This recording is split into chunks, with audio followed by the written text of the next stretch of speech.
मुल्क की हालिया तारीख की सबसे ताकतवर, बाअसर और मुतनाज़ तरीन शख्सियात में से एक अहम शख्सियत साबिक DGI जनरल रिटायर्ड फैज़ हमीद कानून की गिरफ्त में आ गए हैं। जनरल रिटायर्ड फैज़ हमीद को आज फौज ने अपनी तहवील में लेकर उनके खिलाफ कोर्ट मार्शल की कार्रवाई का आगाज कर दिया है। जनरल फैज़ हमीद, जिन पर मुल्क की सियासत में उखाड़ पिछाड़ से लेकर अदलिया और दीगर इदारों में असरअंदाज होने के इल्जाम लगते रहे हैं, और उन्हें आज जिस मुकदमे में फौज ने अपनी तहवील में लिया है उसमें दौरान सर्विस एक हाउसिंग सोसाइटी के केस में उन पर लगने वाले जाती इल्जामात के साथ साथ रिटायरमेंट के बाद आर्मी एक्ट की खिलाफ वर्जियों का मामला भी शामिल किया गया है। ISPR के बयान के मुताबिक सुप्रीम कोर्ट के अहकामात पर अमल दरामद करते हुए फौज ने टॉप सिटी केस में लेफ्टिनेंट जनरल रिटायर्ड फैज़ हमीद के खिलाफ शिकायत को जांचने के लिए एक तफसीली इंक्वायरी की, जिसके नतीजे में आर्मी एक्ट की शिकों के तहत जनरल रिटायर्ड फैज़ हमीद के खिलाफ मुनासिब डिसिप्लिनरी कार्रवाई शुरू कर दी गई है। इसके साथ साथ जनरल फैज़ हमीद के खिलाफ रिटायरमेंट के बाद आर्मी एक्ट की खिलाफ वर्जी के कई मामला भी साबित हो गए हैं और उनके खिलाफ फील्ड जनरल कोर्ट मार्शल का अमल शुरू कर दिया गया है और जनरल फैज़ हमीद को फौजी तहवील में ले लिया गया है। अब ये सवाल उठ रहा है कि नवंबर 2022 में मौजूदा army chief general Asim Munir की बतौर आर्मी चीफ तैनाती के बाद और ओहदा संभालने से पहले जनरल फैज़ हमीद ने कबल अज वक्त रिटायरमेंट ले ली थी, तो उसके बाद जनरल फैज़ हमीद कौन सी ऐसी सरगर्मियों में मुलविस रहे जिन्हें फौज खुद कह रही है कि वो आर्मी एक्ट की खिलाफ वर्जी थी। ये तफसीलात भी आपको बताएंगे, मगर पहले आपको बताएं कि हाउसिंग सोसाइटी का मामला आखिर था क्या, जिसमें जनरल फैज़ हमीद को फौज की इंक्वायरी का सामना करना पड़ा। इस केस में जनरल फैज़ हमीद ने मुबैना तौर पर जाती फ़ायदा हासिल करने के लिए ओहदे और वर्दी का गलत इस्तेमाल किया, जिससे फौज का इदारा बदनाम हुआ। मई 2017 में जनरल फैज़ हमीद ने मुल्क की एक कारोबारी शख्सियत की हाउसिंग सोसाइटी का कंट्रोल हासिल करने के लिए उन समेत उनके खानदान को अपनी टीम के जरिए तशद्दुद का निशाना बनाया। रेंजर्स और ISI के एहलकारों को अपने जाती फायदे के लिए इस्तेमाल करके उस हाउसिंग सोसाइटी के मालिक मुइज़ अहमद खान के घर पर छापा लगवाया, उनके घर का साजो सामान लूटा और फिर उनको गैर कानूनी तौर पर अपनी तहवील में रखा। 12 मई 2017 को यह वाकया पेश आया था, जिसे 19 मई 2017 को हमने अपने प्रोग्राम में उठाया था। इस वाक़े से मुतालिक हाउसिंग सोसाइटी के मालिक मुइज़ अहमद खान ने सुप्रीम कोर्ट से गुज़िश्ता बरस यानी वाक़े के 6 साल बाद रुजू किया और अपनी दरख्वास्त में मौक़िफ़ इख्तियार किया था कि मैं मुइज़ अहमद खान 2011 से एक हाउसिंग स्कीम का चीफ एग्जीक्यूटिव अफसर और मालिक हूँ। इस हाउसिंग स्कीम के राइट्स हासिल करने के बाद मैंने अलॉटीज़ के लिए उसे तामीर करना शुरू कर दिया, लेकिन मसला उस वक्त खड़ा हो गया जब बगैर किसी वजह के और अचानक जनरल फैज़ हमीद की हिदायत पर पंजाब रेंजर्स ने ISI के साथ मेरे दफातर और घर पर 12 मई 2017 को छापा मारा और जब उन्हें कोई गैर कानूनी चीज़ नहीं मिली तो उन्होंने घर में मौजूद वसाइल को इकट्ठा करना शुरू कर दिया, जिसमें सोना, रकम और हाउसिंग स्कीम की मिल्कियत की असल दस्तावेजात शामिल थीं। और इस छापे का सबसे हैरानकुन पहलू यह था कि मेरी हाउसिंग स्कीम के जो साबका मुलाजमीन थे, जिन्हें माली बदउनवानी की वजह से मैंने कंपनी से निकाल दिया था, वो इस छापे में पंजाब रेंजर्स और ISI के एहलकारों के साथ मौजूद थे और उन्होंने हमसे कहा था कि ये सब कुछ जनरल फैज़ हमीद की हिदायत पर हो रहा है और इस छापे के दौरान जो साजो सामान चुराया गया उसे मेरे घर के बाहर आपस में तकसीम किया गया और उसे 2 प्राइवेट टोयोटा कोरोला गाड़ियों के अंदर डाला गया, जिसकी तस्दीक CCTV फुटेज से की जा सकती है। दरख्वास्त गुजार मुइज़ अहमद खान के मुताबिक मेरा बेटा, जिसकी उम्र 8 से 9 साल थी, उसके मुंह पर ISI के अफसर इर्तिज़ा हारून ने अपना बूट रख दिया और चिल्लाते हुए मेरे बेटे से कहा, अपना गैजेट मुझे दे दो क्योंकि तुम्हारा बाप एक दहशतगर्द है। और ये सब कुछ मेरे और मेरी फैमिली के सामने किया गया और ये वो वाक़या है जिसे मैं कभी नहीं भूल सकता। लेकिन बात यहाँ तक नहीं रुकी। दरख्वास्त गुजार मुइज़ अहमद खान के मुताबिक 12 मई 2017 के इस गैर कानूनी छापे में मुझे और मेरी टीम के 6 अफराद को गिरफ्तार कर लिया गया और 5 दिनों तक हमें गैर कानूनी तौर पर रावलपिंडी में एक डिटेंशन सेंटर में अपनी तहवील में रखा गया। और इस दौरान हर दिन मुझ समेत मेरी टीम पर जनरल फैज़ हमीद की टीम ने जालिमाना तरीके से टॉर्चर किया और इस टॉर्चर के दौरान जो एक चीज़ जबर के जरिए हमसे मांगी गई वो ये थी कि मैं अपनी हाउसिंग स्कीम के शेयर्स ट्रांसफ़र कर दूं। लेकिन जब जनरल फैज़ हमीद को इस हवाले से नाकामी हुई तो 5 दिन की गैर कानूनी तहवील के बाद हमें रावलपिंडी में कायम CTD के पुलिस स्टेशन में भेज दिया गया और हम पर इंसदादी दहशतगर्दी की मुख्तलिफ दफ़ात के तहत मुकदमा दायर कर दिया गया।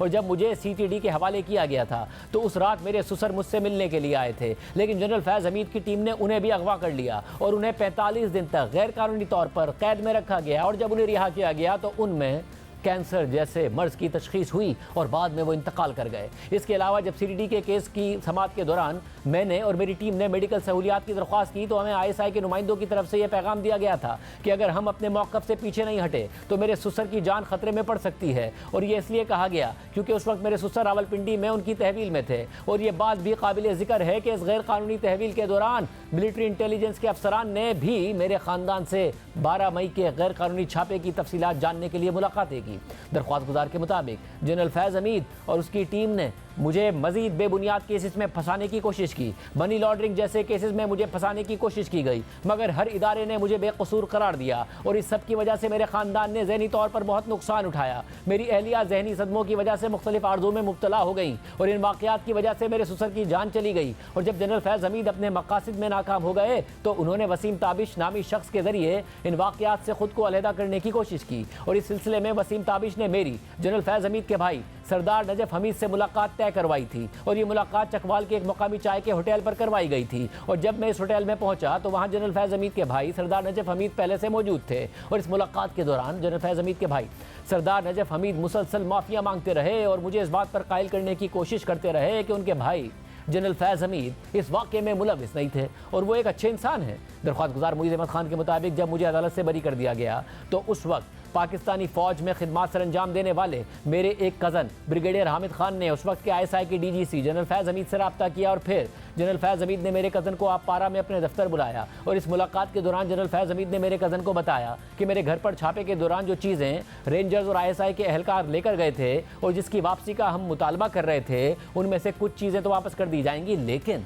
जनरल फैज़ हमीद ने छापे के दौरान जब्त किया गया 400 तोला सोना और एक बड़ी रकम वापस करने से इनकार कर दिया। और जो कुछ चीज़ें हमें वापस की गई वो इस शर्त पर की गई कि बदले में हम ISI के मुख्तलिफ प्रोजेक्ट्स में सरमायाकारी करेंगे। और सिर्फ यही नहीं, ब्रिगेडियर नईम फ़खर और ISI प्रोजेक्ट्स के deputy director general brigadier Ghaffar ने अपने दफातर के जरिए ज़बरदस्ती मुझसे 4 करोड़ रुपए की रकम कैश में हासिल की, जिसके सबूत मेरे पास मौजूद हैं। और साथ ही कुछ महीने तक एक TV नेटवर्क को स्पॉन्सर करने के लिए मुझ पर दबाव डाला गया, जिसकी अदायगी के सबूत भी मेरे पास मौजूद हैं। और इसके बाद मेरे घर और दफातर पर छापे के दौरान जो 4 टोयोटा रिबो गाड़ियां जनरल फैज़ हमीद की टीम अपने साथ ले गई थी उन्हें खुद ब्रिगेडियर नईम फ़खर वापस देने आए। और इन तमाम चीज़ों से यह साबित होता है कि इस गैर कानूनी छापे के मंसूबे के पीछे जनरल फैज़ हमीद के लोग थे, जिसमें ब्रिगेडियर नईम फ़खर, ISI के अफसर इर्तिज़ा हारून, जनरल फैज़ हमीद के भाई सरदार नजफ हमीद, उनके पार्टनर वसीम ताबिश, जाहिद महमूद मलिक और मोहम्मद मुनीर शामिल थे, जो गैर कानूनी तौर पर ब्रिटिश हाउसिंग सोसाइटी का कंट्रोल हासिल करना चाहते थे। ये वो संगीन इल्ज़ामात हैं जो जनरल फैज़ हमीद और उनकी टीम पर आयद किए गए थे। और जब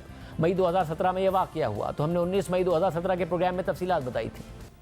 आज से एक हफ्ता पहले 12 मई की सुबह वफाकी दारुल हुकूमत में रेंजर्स ने एक कार्रवाई की जिसमें निजी हाउसिंग स्कीम पर छापा मारा गया, लेकिन इस कार्रवाई के लिए कानूनी तकाजे पूरे नहीं किए गए। ना तो जिला इंतजामिया से इजाज़त ली गई और ना ही पुलिस को साथ लिया गया। रेंजर्स की इस कार्रवाई पर वजारत दाखिला ने आज वजाहत तलब कर ली है। वजारत दाखिला की जानिब से DG रेंजर्स पंजाब को भेजे गए मुरासले में कहा गया है कि अगर रेंजर्स ने इस छापे की वजह ना बताई तो उसे वापस भेज दिया जाएगा। वजारत दाखिला के मुरासले में मौक़िफ़ अख्तियार किया गया है कि रेंजर्स को पुलिस के बगैर छापा मारने का इख्तियार नहीं। कानून के मुताबिक किसी भी छापे के लिए रेंजर्स को जिला इंतजामिया से मंजूरी लेना जरूरी है। वजारत दाखिला के मुताबिक वजीर दाखिला चौधरी निसार की मंजूरी से DG रेंजर्स पंजाब को 15 और 17 मई को भी मुरासले भेजे गए, मगर जवाब ना आया। वजारत दाखिला के ज़राए का कहना है कि अगर पीर 22 मई तक जवाब ना आया तो मुफाद आमा में रेंजर्स को वापस भेज देंगे। इजाज़, क्या वजह हुई कि चौधरी निसार साहब वजीर दाखिला नाराज हैं इस पूरे वाक़े पर? क्या बात हुई? हमें जो इतलात मिली हैं उनके मुताबिक कुछ हल्के इस हाउसिंग सोसाइटी की इंतज़ामिया से कोई पैसे भी हथियाना चाहते थे और उनमें एक खुफिया अदारे के कुछ एहलकारों का, कुछ अफसरों का नाम भी शामिल है। उस वक्त के वजीर दाखिला चौधरी निसार ने भी इस वाक़े का नोटिस लिया था, मगर फैज़ हमीद की ताकत और इख्तियार बढ़ता चला गया और इस वाक़े पर उनके खिलाफ कुछ नहीं हुआ। फैज़ हमीद जो उस वक्त ISI में DGC थे, उन्हें बाद में मेजर जनरल से लेफ्टिनेंट जनरल बनाकर तरक्की दे दी गई, फिर वो DG ISI बन गए, मज़ीद ताकतवर होते चले गए, उनका असर व सूख बढ़ता चला गया और वो ऐसी शख्सियत बन गए जिसके खिलाफ शिकायत करना तो दूर की बात थी, बल्कि उनका नाम लेना भी मुश्किलात खड़ी कर सकता था। मगर जब वो रिटायर हो गए तो इसके बाद हाउसिंग सोसाइटी के मालिक मुईज़ अहमद खान ने सुप्रीम कोर्ट से रुजू कर लिया और पटिशन में जनरल फैज़ हमीद और उनकी टीम पर संगीन इल्जामात लगाए, जो अभी हमने आपके सामने रखे हैं। फिर 14 नवंबर 2023 को चीफ जस्टिस काजी फाइज ईसा की सरबराही में सुप्रीम कोर्ट की 3 रुकनी बेंच ने इस केस में अपना तहरीरी हुक्मनामा जारी कर दिया और वाजे किया कि अगर मुतासरा फरीक मुईज़ अहमद, जनरल फैज़ हमीद समेत दीगर मुल्जिमान के खिलाफ वजारत दिफा से कोई भी शिकायत करते हैं तो उस शिकायत से कानून के मुताबिक निपटना चाहिए। इस फैसले के बाद हमारे प्रोग्राम में 14 नवंबर 2023 को कमर मुईज़ के वकील हफीजुर रहमान ने बताया कि जनरल फैज़ हमीद के खिलाफ हमारे पास शवाहिद तमाम मौजूद हैं और वो हम वजारत दिफा के सामने रखेंगे। आपने हमें आज राब्ता करने पर बताया कि फैसला किया है कि वजारत दिफा में शिकायत की जाएगी। क्या दीगर फोरम्स पे भी जाया जाएगा? और जब आप पहले नहीं गए तो अब आपको क्यों उम्मीद है कि वजारत दिफा में शिकायत करेंगे तो आपकी सुनवाई होगी? यही शायद जैसे कि आपने वो सुप्रीम कोर्ट का ऑर्डर देखा है, उसके अंदर बड़ी क्लियर कट डायरेक्शन है और अटॉर्नी जनरल ने अंडरटेकिंग दी है कि अगर हमारे पास ये एप्लीकेशन आती है तो उसको अकॉर्डिंग टू लॉ प्रोसीड किया जाएगा। तो इसलिए हमें पूरी उम्मीद है कि मिनिस्ट्री ऑफ डिफेंस से और जो भी इदारे हैं उधर से हमें इंशाल्लाह इंसाफ मिलेगा। तो इसलिए हम उधर एप्लीकेशन फाइल करेंगे। इससे पहले ना फाइल करने की वजह से ये थी कि उसके अगेंस्ट मुख्तलिफ केसेस अभी तक चल रहे थे, कभी किसी अदालत में, कभी FIA में, कभी नैब में, कभी किसी जगह। तो बड़ी मुश्किल से अब सब केसेस में फारिग हुए हैं, सब केसेस क्लियर हुए हैं और बाइज्जत बरी हुए हैं। तो अब हमने ये प्रोसीडिंग जो है वो स्टार्ट की है। अच्छा, मगर ज़ाहिर उम्मीद की और कोई वजह भी होगी कि आपको लग रहा है कि सिर्फ सुप्रीम कोर्ट ने कह दिया तो सुनवाई भी हो जाएगी और कार्रवाई भी हो जाएगी,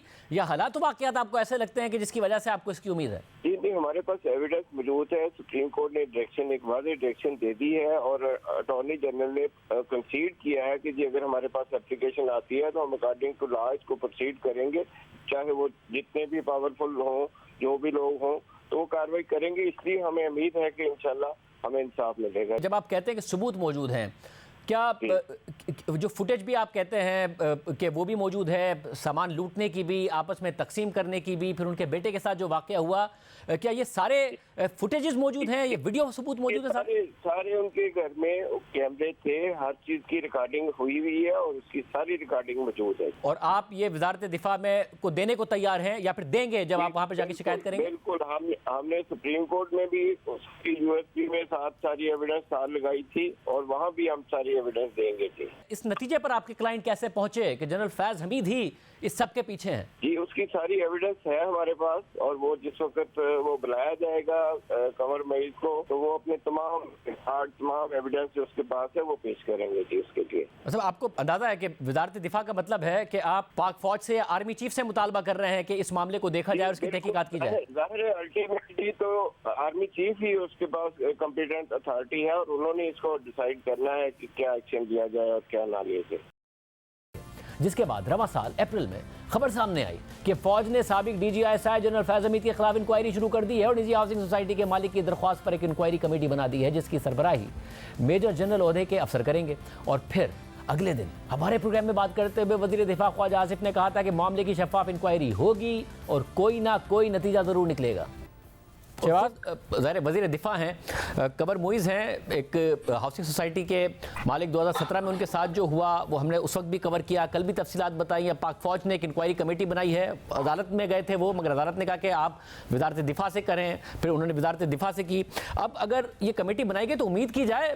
कि कोई कम से कम कोई ट्रांसपेरेंट हो पाएगी इंक्वायरी, या ये भी क्लीन चिट देने के लिए कमेटी बनाई गई है जनरल फैज़ हमीद को? इंशाल्लाह ये ट्रांसपेरेंट इंक्वायरी होगी। अगर क्लीन चिट देनी होती तो ये इंक्वायरी स्टार्ट ही ना होती, लेकिन अब एक सर्विंग मेजर जनरल जो है वो सारी इंक्वायरी को कंडक्ट कर रहा है, तो मुझे 100% यकीन है कि इसका एक इक्विटेबल रिपोर्ट जो है इसके मुताल्लिक सामने जरूर आएगी। इदारा अगर चाहे तो जनरल फैज़ हमीद पर जो दीगर इल्जामात है उसमें से बहुत सारे तो कबूल कर चुके हैं खुद जनरल बाजवा कि ये किया, फिर किस तरह जैसे साकिब निसार को मैनेज किया सब, तो इदारा चाहे तो उनकी तहकीकात खुद भी कर सकता है, वो क्यों नहीं कर रहे? बिल्कुल हो सकती है क्योंकि उनकी सारी कन्फेशंस मौजूद हैं।